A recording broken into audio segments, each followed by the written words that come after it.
محترم ناظرین، السلام علیکم ورحمۃ اللہ وبرکاتہ۔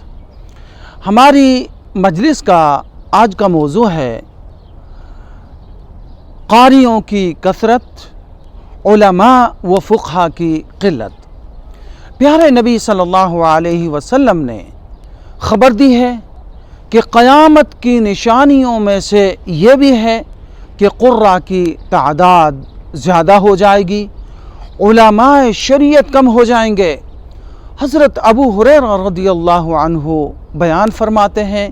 کہ رسول اللہ صلی اللہ علیہ وسلم نے فرمایا، ایک زمانہ ایسا آئے گا جس میں قراء کی کثرت ہوگی اور فقہا کی قلت ہو جائے گی،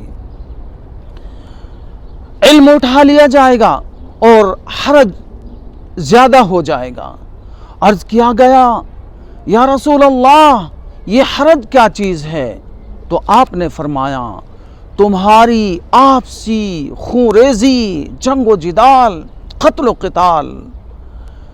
پھر اس کے بعد ایک اور دور آئے گا جب بعض لوگ قرآن کریم کی تلاوت تو کریں گے مگر قرآن ان کے گلے سے نہیں اترے گا۔ پھر ایک زمانہ آئے گا جب ایک منافق،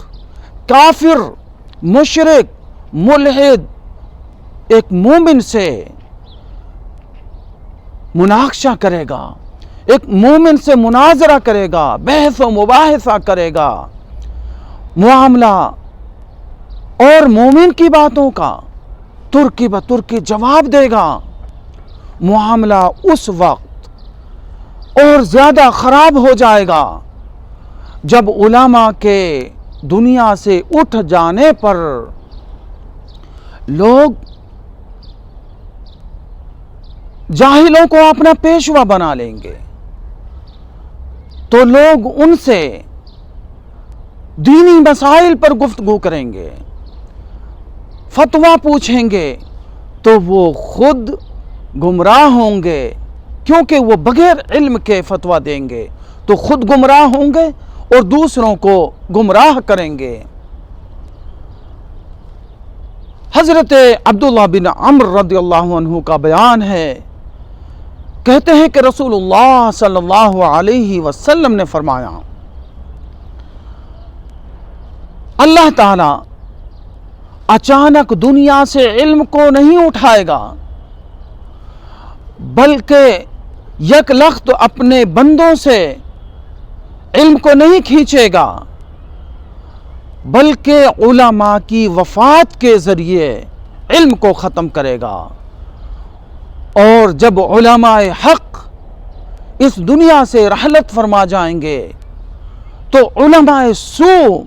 ان کی جگہ لے لیں گے اور لوگ ان سے دینی مسائل پر گفتگو کریں گے تو وہ بغیر علم کے فتویٰ دیں گے، خود گمراہ ہوں گے اور دوسروں کو گمراہ کریں گے۔ محترم سامعین و ناظرین، علم کے اٹھنے کا مطلب یہ ہے کہ اللہ تعالی اہل علم کو اٹھا لے گا، اہل علم کو اس دنیا سے اٹھا لے گا اور مصلحین قوم، فقہاء و محدثین و مفسرین، جیسا کہ آپ چند سالوں میں دیکھ رہے ہیں بڑے بڑے علماء اس دنیا سے رحلت فرما چکے ہیں، محدثین و مفکرین کی ایک بڑی تعداد اس دنیا سے جا چکی ہے اور ان کی جگہ خود ساختہ اپنے دین کو، اپنے ایمان کو بیچنے والے، دنیا پرست، مفاد پرست علماء نے جگہ لے لی ہے اور وہ اپنی من مرضی کے فتوے صادر فرماتے ہیں۔ یہی علم کا اٹھ جانا ہے، اسی طریقے سے علم اٹھتا جائے گا اور ایک زمانہ ایسا آئے گا جب علماء وہ فقہا کی ٹیم بالکل ختم ہو جائے گی، رویبضاء ان کی جگہ لے لیں گے۔ اللہ سے دعا کرتا ہوں کہ الہ العالمین ہم تمام مسلمانوں کو نیک عمل کے توفیق عطا فرما۔ اللہ ان پرفتن دور سے ہماری حفاظت فرما اور علماء سوء کے شر سے ہماری حفاظت فرما۔ وآخر دعوانا ان الحمدللہ رب العالمین۔